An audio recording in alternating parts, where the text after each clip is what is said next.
This is Top Accolade African News Updates. I am Soibifa Jagarij.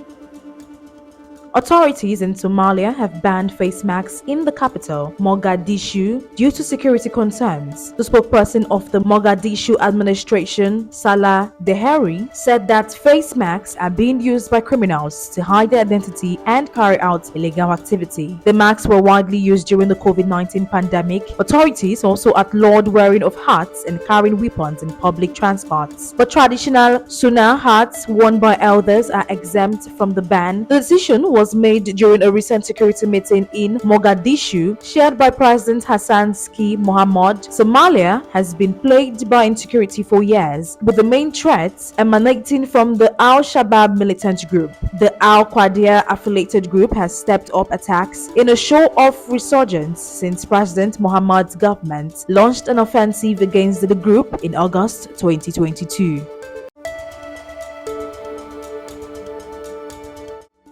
A Kenyan teacher is currently attempting to set the Guinness World Record for the longest science lesson taught by an individual. Rose Tata Wikisa is aiming to teach for at least 50 hours. She's a biological and chemistry teacher at St. Austin's Academy, an international school in Kenya's capital, Nairobi, but is undertaking the challenge at the Multimedia University of Kenya, about 60 kilometers, that is 9 miles from the city. By 8:00 GMT on Thursday, Miss Wikisa had clocked just over 42 hours in the challenge. She hopes to continue her attempt until Friday. I want to show the doable and interesting side of science. I want to motivate young ones in school who want to become teachers by showing a teacher can achieve greater things beyond the classroom, Miss Wikesa told the privately owned Citizen digital news website ahead of the challenge last month. She also mentioned that she had stayed awake for 44 consecutive hours to prepare her body for the challenge.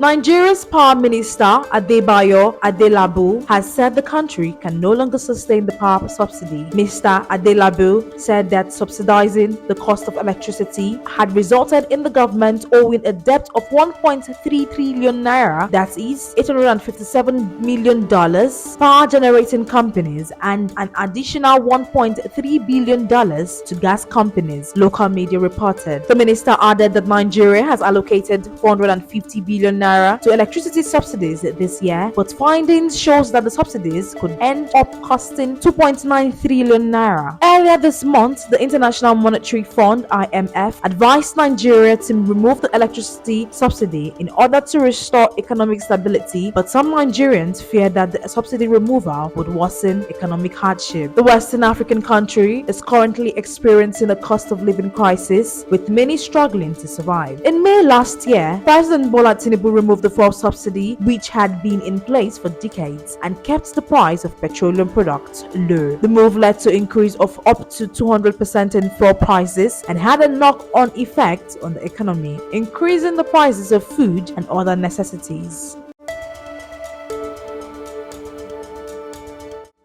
Ghana's President Nana Akufo-Addo has replaced Finance Minister Ken Ofori-Atta as the West African country endures the worst economic crisis in a generation. Mr. Ofori-Atta, an ex-banker, has been in office since 2017 and has faced criticism for Ghana's financial crisis. At the height of the crisis in 2022, inflation surpassed 50% and the government defaulted on loan payments. It subsequently restructured its debt with creditors to qualify a bailout from the International Monetary Fund (IMF). Mohamed Amin Adam, who previously served as Deputy Energy Minister and Minister of State in the Finance Ministry, was on Wednesday appointed as Mr. Ofori-Atta's replacement. Mr. Adam is expected to oversee the ongoing $3 billion IMF Economic Recovery Program, as well as debt restructuring negotiations with the country's commercial creditors. President Akufo-Addo replaced 12 other ministers in Wednesday's cabinet reshuffle, which precedes Ghana's December presidential elections. That is the size of Top Accolade African News Updates. You can follow us on our social media platforms as displayed on your screen. Happy Thursday.